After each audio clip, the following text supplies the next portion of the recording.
People who came to see Messi made the stadium itself Messi. ಇದು ನಿನ್ನೆ ಕಲ್ಕತ್ತಾದಲ್ಲಿ ನಡೆದದ್ದು. ಮೆಸ್ಸಿಯನ್ನು ನೋಡಲಿಕ್ಕೆ 1000, 2000, 3000, 20,000ವರೆಗೂ ಟಿಕೆಟ್ ತೆಗೆದು ಬಂದಿದ್ದಾರೆ ಅನ್ಕೋತೀನಿ. ಬ್ಲ್ಯಾಕ್ ಕಲರ್ ಟಿಕೆಟ್ ತೆಗೆದಿದ್ದಾರಂತೆ. ಬಂದು ಏನೋ ಮೆಸ್ಸಿಯನ್ನು ತುಂಬ ಹೊತ್ತು ನೋಡ್ಬೋದು. ಫೋಟೋ ತೆಗಿಲಿಕ್ಕೆಲ್ಲ ಆಗೋದಿಲ್ಲ ಬಿಡಿ, ಅವನು ಹತ್ರದಿಂದ ನೋಡಲಿಕ್ಕೆ ಆಗೋದಿಲ್ಲ. ಏನೋ ತುಂಬ ಹೊತ್ತು ಇರ್ತಾನೆ ಅಂತ ಹೇಳಿ ಒಂದು ಖುಷಿಯಲ್ಲೆಲ್ಲ ಓದೋದೆಲ್ಲರು ನೋಡಾಗ ಅವನು ಮೆಸ್ಸಿ ಬೇಗ ಬಂದು ಹೋಗಿದ್ದಾನಂತ, ಒಂದು 5 ನಿಮಿಷದಲ್ಲಿ ಬಂದು ಹೋಗಿದ್ದಾನೆ. ಸೊ ಇಷ್ಟು ಹಣ ಖರ್ಚು ಮಾಡಿದವ್ರಿಗೆ ಹೇಗಿರಬೇಡ.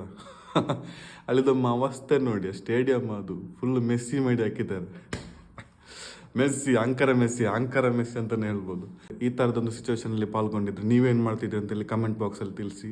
ಅಲ್ಲಿರುವ ಚೇರ್ಸ್ ಎಲ್ಲ ಮನೆಗೆ ತಗೊಂಡು ಬರ್ತಾ ಇದ್ರ, ಅಲ್ಲ ಅಲ್ಲೇ ಹೊಡೆದಾಕಿ ಬರ್ತಾ ಇದ್ರ ಅಂತೇಳಿ ಕಮೆಂಟ್ ಬಾಕ್ಸಲ್ಲಿ ತಿಳಿಸಿ. ಶಾಕಿಟ್ ಆಗಿ ಸೈನಿಂಗ್ ಔಟ್, ಬಾಯ್.